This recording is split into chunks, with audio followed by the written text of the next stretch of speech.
Hello and welcome to Cooking with Dr. Jackie and Ashley. My name is Ashley Wright. I'm a registered dietitian, and today I wanted to show you how to make a simple bread for you and your family at home. When we think about making different types of dessert type breads, we think about zucchini bread or banana bread, but I wanted to show you today how to implement a totally different ingredient into your bread. So what we're going to use today is beets, actually, instead of using zucchini. So let me show you how to put this process together. So what we're going to start with is here we have about a half a cup of sugar. We're going to add that into our big mixing bowl. And then we have about a quarter cup of canola oil. Or you can also use vegetable oil if you'd like to, if you have that at home. We're going to add the oil into the bowl. And then you want to just whisk these together really well, just until they're well incorporated.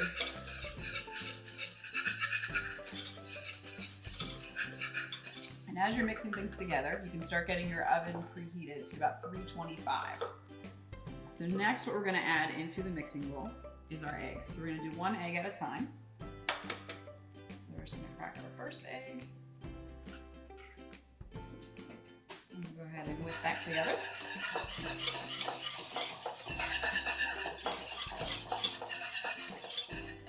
And we'll go ahead and add our second egg.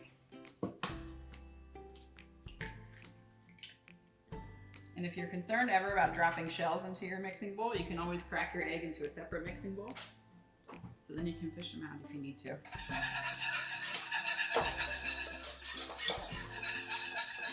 So whisk in our second egg. So we just want to mix it until it's well incorporated with the oil and the sugar.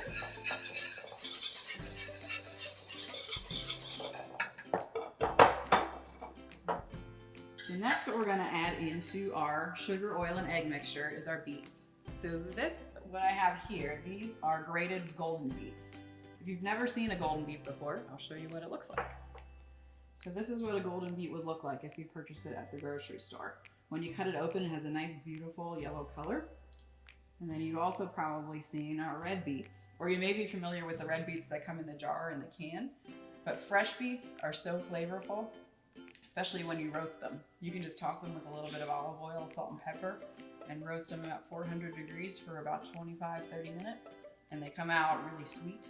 And then you don't get any of that added sugar, added salt that's in the canned or jarred beets. So you could use either the golden beets or the red beets if you'd like to for this recipe. Another option, if you're not a beet fan, is you could also grate some apple as well. But we're gonna add today, we're gonna add the golden beets. So we're gonna add in about 2 cups of our grated golden beets.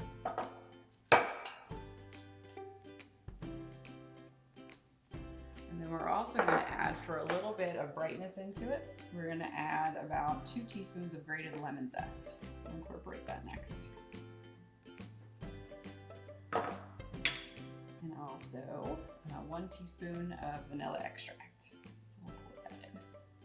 And so we're just going to mix all of our wet ingredients here together.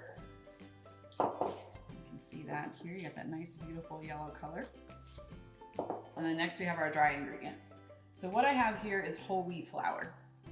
So what I found with whole wheat flour is that just having a little bit of extra moisture prevents the bacon from getting too dry.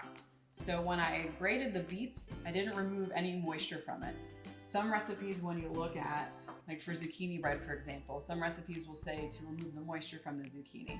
I wouldn't recommend doing that if you're going to use the whole wheat flour. Leave that moisture in it. It's going to help to keep your bread nice and moist and not dry out.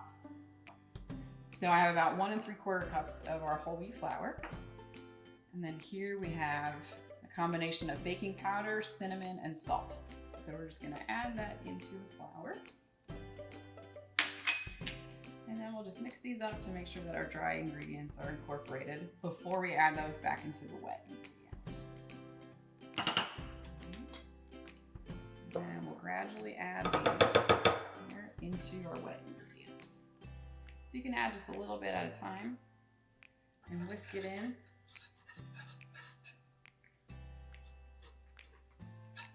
And for those of you who are not familiar with beets, they are rich in fiber, folate, and also vitamin C. And in our typical diets, most of us tend not to eat enough fiber. So this is an easy way to add some additional fiber into your bread, and you're also adding some fiber with the whole wheat flour. So a good way to add some extra nutrition into your kids' diets. We're gonna go ahead and whisk the dry ingredients. And I like to switch to a spatula when it gets closer to the end, just so we don't get a lot of dough into our whisk. You just want to mix it until just the dry ingredients are incorporated. We don't want to over mix it because it might get a little bit tough. Okay, I have my batter ready to go. So I just want to get your standard loaf pan. You can put a little nonstick spray on it if your pan is not nonstick. So then we're just going to put our batter right into the loaf pan.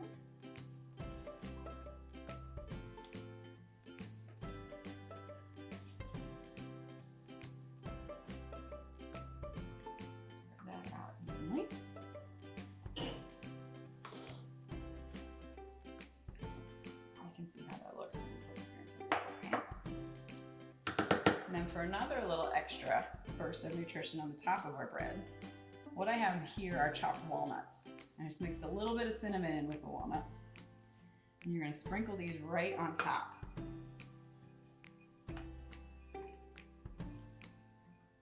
And for the walnuts, give you a nice boost of omega-3 fats, which are helpful for our cholesterol levels and to reduce levels of inflammation in our bodies. See what it looks like before we bake it. So you want to bake it about 325 for right about 45 to 50 minutes. And then I'm going to show you what the finished product looks like. So the walnuts add a nice little crunch on the top, and the cinnamon a nice little hint of spice. And you're adding a little bit of extra fiber and nutrition into your baked goods. So thank you for joining me today. Actually, I want to taste it. Yeah, let's take it out and try it. You got it, sure. Or how do you keep it if I can't eat it all in one day? Well, if I keep it out on my counter, it'll last for a good 4 or 5 days, but it freezes well as well. Oh, good. And you can also make it even into little muffins if you wanted to. If you wanted to have little handy muffins that you could pull out of the... So is this something your daughter will eat? Will she eat? She would eat something like this. Because I know there are a lot of vegetables she doesn't eat, right? There are, yes. This is hidden vegetables and baked goods will always work. Oh, good. Yes. Oh, good. Yeah. You can see how nice and moist it still comes out with the whole wheat flour. I want to taste this. And I like the ends of the bread, so I'm going to try that. I actually like the ends too. That's my favorite. Yeah. That was really good. Mm-hmm. I can taste a little bit of the brightness from the lemon. Mm-hmm. I can taste that little peel. I love it. So nutritionally, you know, some people think certain sugars are healthier than others, but I really think there aren't any healthy sugars. There's not. Sugar is sugar pretty much no matter which way you cut it. The only thing is, like some of the molasses or brown sugar and honey, they have a few B vitamins in it. And I had a professor in nutrition, and she really felt like those B vitamins might be really important, especially if you don't have a lot of leafy greens in your diet, because it adds a few B vitamins. But sugar is sugar, isn't it? Yes, it is. It is. Whether you have raw sugar, organic sugar, coconut sugar, sugar is sugar. Now this tastes like it's a little bit lower in sugar than some zucchini breads and other sweets that I've had. Yes, with the original recipe I was looking at and playing around with, I cut the sugar by about 1/4. And in a lot of recipes, you can cut the sugar down even by half, and you really can't tell much of a difference. And where was this recipe originally from? This was a recipe that you created.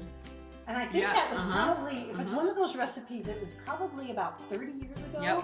And I was writing a newspaper column for different papers throughout the United States and Canada called Cooking with Jacque. And so this was a recipe from back then, and that's really interesting. I like how the nuts, when you leave it on top, get toasted. Yes. That's kind of nice. It just makes for such a nice presentation on the bread. And did you mention about other nuts you've tried with this? I've used pecans on top of it as well, and that works great. Okay, good. Well, actually, this is really fun to taste your cooking. I love it. It's wonderful. So thank you. Thank you. And thank you for joining us today.